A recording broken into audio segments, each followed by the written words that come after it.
Ako si Rodolfo, operator ng DTF machine dito sa Trust 38 LCC Legazpi. Ito ay ginamit ng 7 araw na may total na 54 meters. Ito ang printer head. Heto naman ang capping na may 100% good condition. Head clean.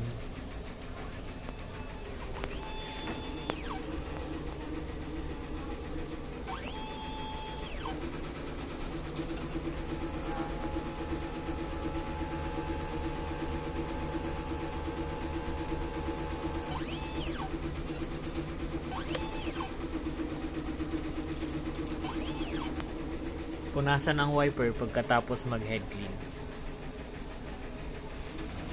Nozzle test.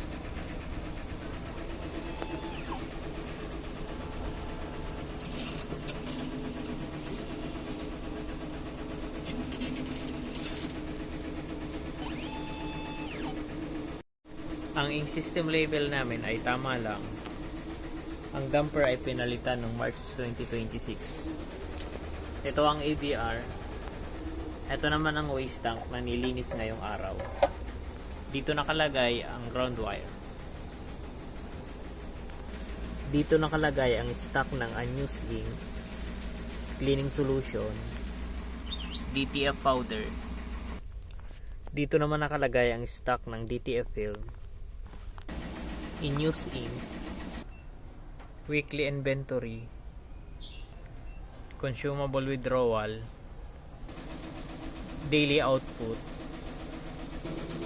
Ito naman ang daily checklist.